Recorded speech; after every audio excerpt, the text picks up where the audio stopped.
ترحيبا حارا الى هذا المهرجان الافتتاحي للمؤتمر، مؤتمر مجلس الحراك السلمي لتحرير الجنوب. وخير كلام نفتتح به هذا المهرجان كلام الله العزيز الى ايات بينات من كتاب الله يتلوها علينا الطالب. واحد مقرم مليح ولا مليح مقرم؟ عبد الله غير عامر وغير عامر. عبد الله غير عامر يتلو علينا الاستاذ عليه بالهزل انهم يكيدون كيدا واكيد كيدا فمهل الكافرين امهلهم رويدا. صدق الله العظيم ونحن على ذلك من الشاهدين. نرحب بكم مرة أخرى ترحيبا حارا، نرحب بكل الضيوف، نرحب بكل المشاركين في هذا المهرجان. والآن إلى كلمة اللجنة التحضيرية للمؤتمر الثاني لمجلس الحراك السلمي لتحرير الجنوب مديرية الشعيب، يلقيها الأخ المناضل قاسم صالح ناجي رئيس اللجنة التحضيرية، فليتفضل.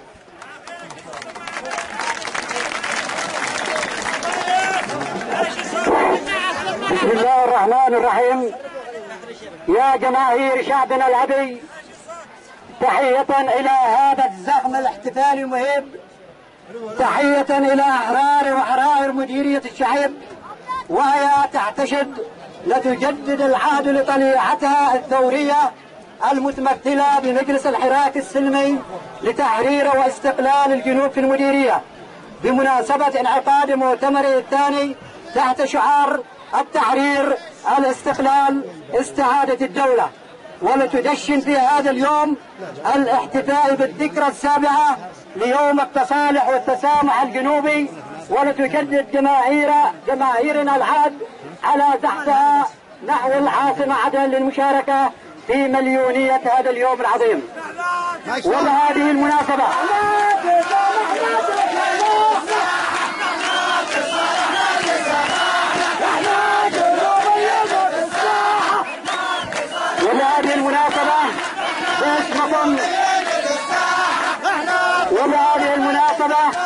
باسمكم اسمحوا لنا ان نرحب بالضيوف قادة ورموز ونشطاء الثورة السلمية التحريرية، وعلى رأسهم المناضل السفير قاسم عسكر جبران الأمين العام للمجلس الأعلى لتحرير الجنوب، والمناضل شلال علي شايع رئيس مجلس الحراك السلمي محافظة الضالع الجنوبية، والقياديين في الحراك السلمي الأكاديميين الدكتور حسين العاقل، الدكتور يحيى شايف ناشر، والقياديين في مجلس الحراك محافظة الضالع المناضلين عبيد قاسم، علي قائد حامد، محمد أحمد البيض، عبد الكريم النهري، ووجدي فرجوم، وعمر لميح، وأعضاء الأمانة العامة بالمحافظة. كما نرحب بالأخ المناضل رئيس نقابة المعلمين والتربويين المناضل قائد القعدي، ومراسلي قناة عدن ممثلة بالأخ المناضل ناصر الشعيبي وفي العرامي. كما نرحب أيضا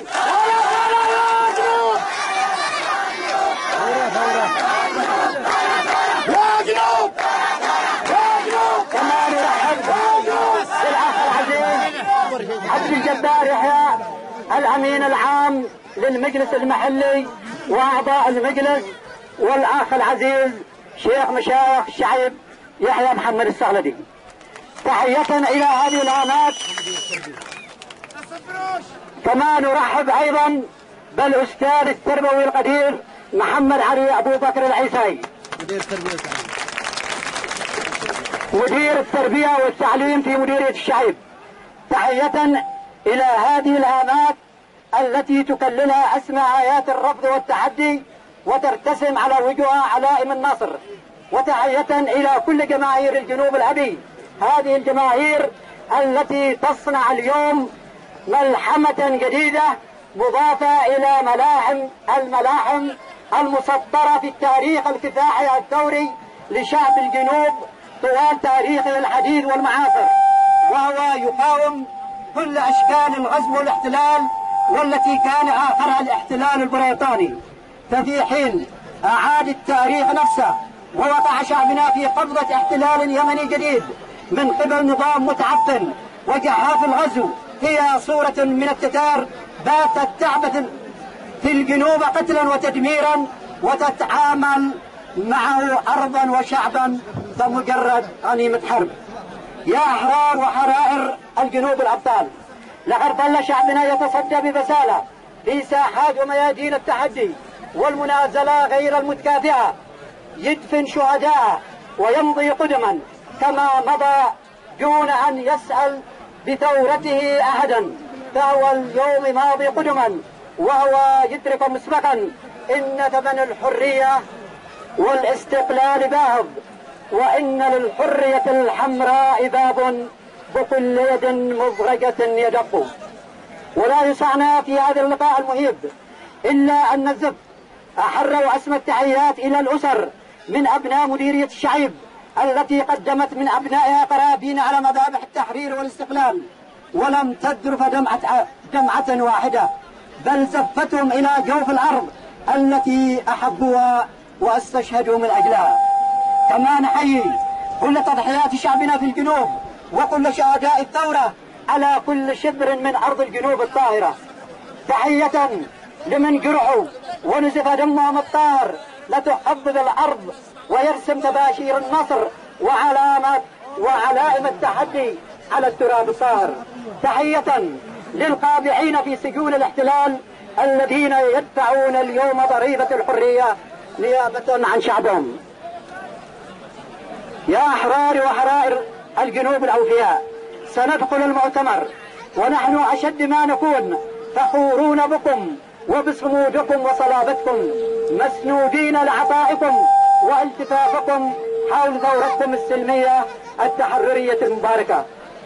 وسنسير في نضالنا ونحن أولو قوة وأولو بأس شديد، فنحن ملاك الأرض ونحن أصحاب القضية وصناع القرار.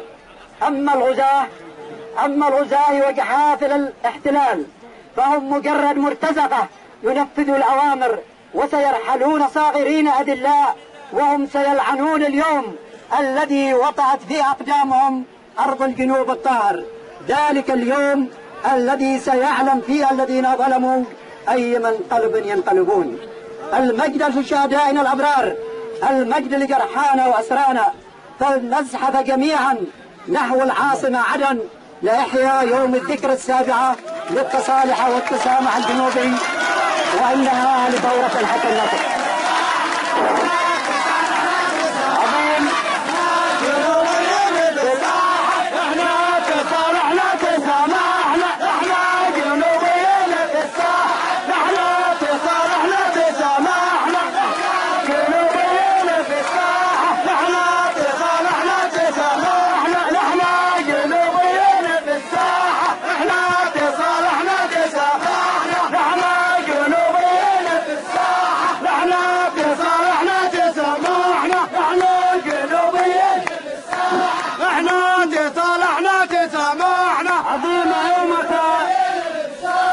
عظيم يومك يا الجنوب العظيم، يوم التصالح والتسامح، ساد الأخاء والعهد ذي ولا قديم، بأن التآخي في الملامح.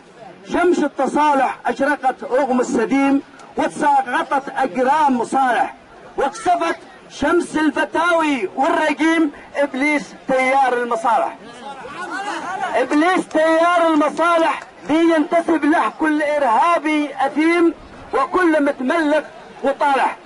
اليوم نور ذلك الوجه الكريم، وجه المناضل والمكافح. اليوم نور ذلك الوجه الكريم، وجه المناضل والمكافح والمصطنع صاحب الحق الذميم، أبدى وأظهر وجهه الكالح. يبلى المزيف مثلما يبلى القديم، الوقت له كاشف وفاضح، من قال انه صاحب الرأي الحكيم هو بالمناصب بس طامح. والآن أيها الحاضرون الأعزاء، باسمكم وباسم مجلس الحراك نرحب ترحيبا حارا بالصحفي المبدع والزميل العزيز عبد الرحمن النقيب وكل الصحفيين والإعلاميين الذين حضروا ليشاركوا لنا هذا اليوم العظيم، وهو انعقاد مؤتمرنا الثاني للتصالح والتسامح بمديرية الشعيب. الآن إلى كلمة المناضل قاسم عسكر جبران الأمين العام لمجلس حراكنا السلمي، فليتفضل.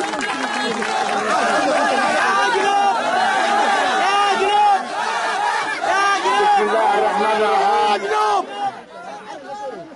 يا أبناء مديرية الشعيب، أيها الأحرار جميعا في أبناء الجنوب المحتل، يسرني أن أنقل لكم تحيات الرئيس علي سالم البير. نعم يا سالم سالم، نعم يا سالم سالم، نعم يا سالم سالم، نعم يا سالم سالم. يا الأخوة، نحييكم تحية الأبطال، تحية الشجعان. لقد كانت هذه المنطقة أيها الأخوة، لقد لمعت في هذه المنطقة وفي سماها أبطالا وطنيون، ونحن ندعو هذه المنطقة من جديد وندعو التاريخ أن تلمع شخصيات وطنية جديدة من أجل النضال، من أجل طرد الاحتلال اليمني من هذا الوطن العزيز. نحييكم أيها الأخوة، وأنتم تدشنون هذا المؤتمر الأول. المؤتمر الثاني للمجلس الأعلى للحراك السلمي لتحرير الجنوب في مديرية الشعيب.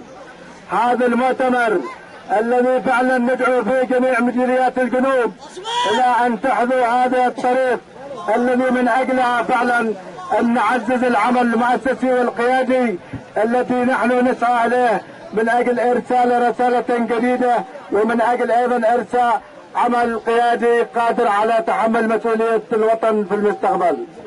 أيها الأخوة، أن مديريات محافظة الضالع قد عملت الكثير وقدمت الكثير، وقدم أبناء هذه المنطقة العديد من الشهادات في سبيل الحرية والاستقلال.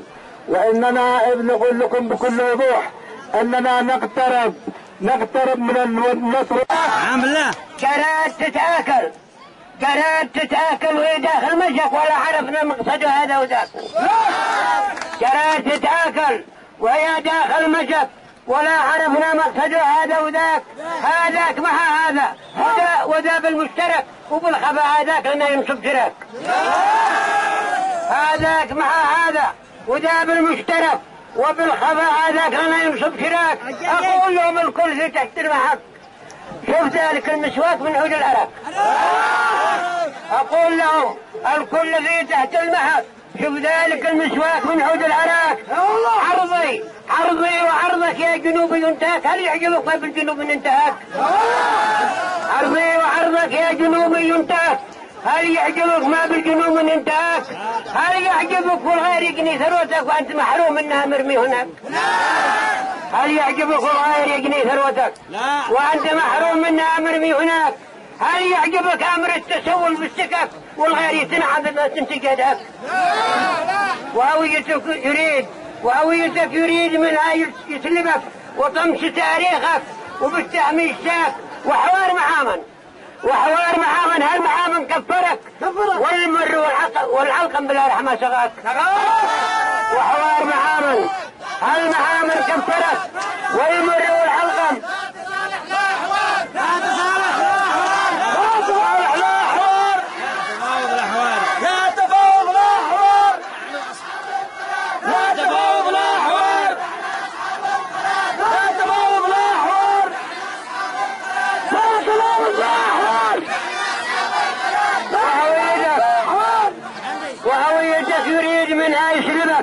وطمس تاريخك وبالتهميشك وحوار محامن. هل محامن كفرك؟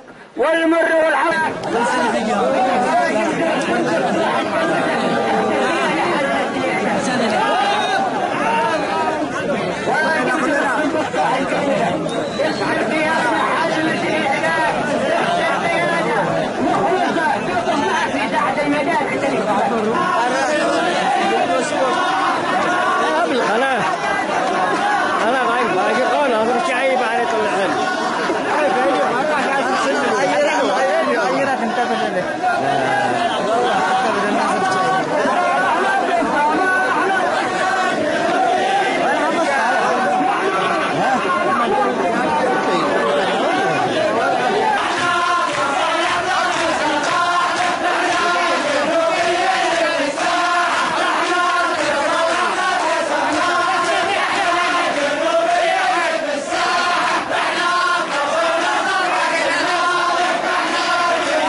الذين يتعهدون من هذه المؤتمر لأننا على سبيل شاهدون على الخطر الذي أحصلتوه وسقطت دماءهم الذي يجب أن نصل رسالتنا إلى كل من تسول له نفسه المساس والعبث بهذه الدماء الطائلة الذي سقط شعبهم أن عزم على اتخاذ قرار شجاع. احنا جنوبيين بالساحة، احنا تصالحنا تسامحنا، احنا جنوبيين بالساحة، احنا تصالحنا. تعال شوي. من عندك يا جنوب الرحيم ومن عندك استقبال الوطن دائما. احنا عجبنا. على كامل سلالتنا.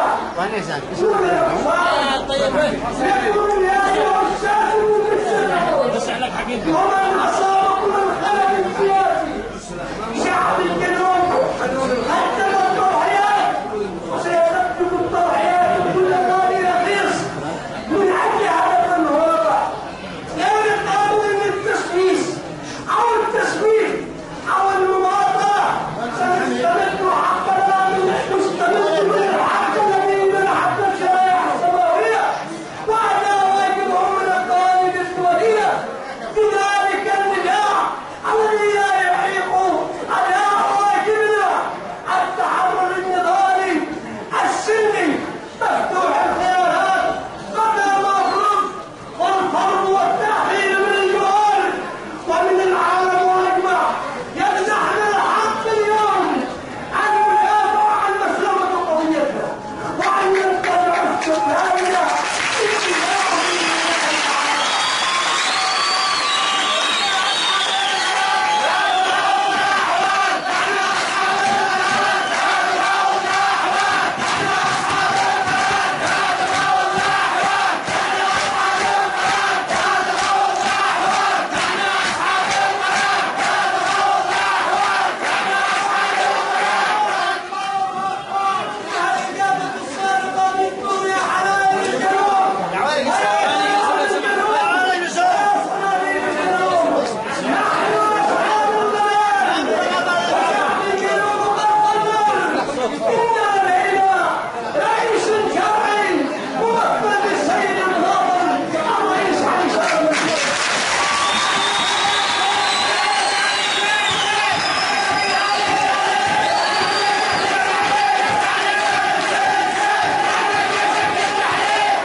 وننحني بهذه الراية دائما وابدا فهي قوية وهي طريقنا إلى الاستقلال وهي حقيقة ثابتة لا يستطيع أحد أن ينتزعها من قلوبنا ومن قلوب هذه عمرة الجنوب.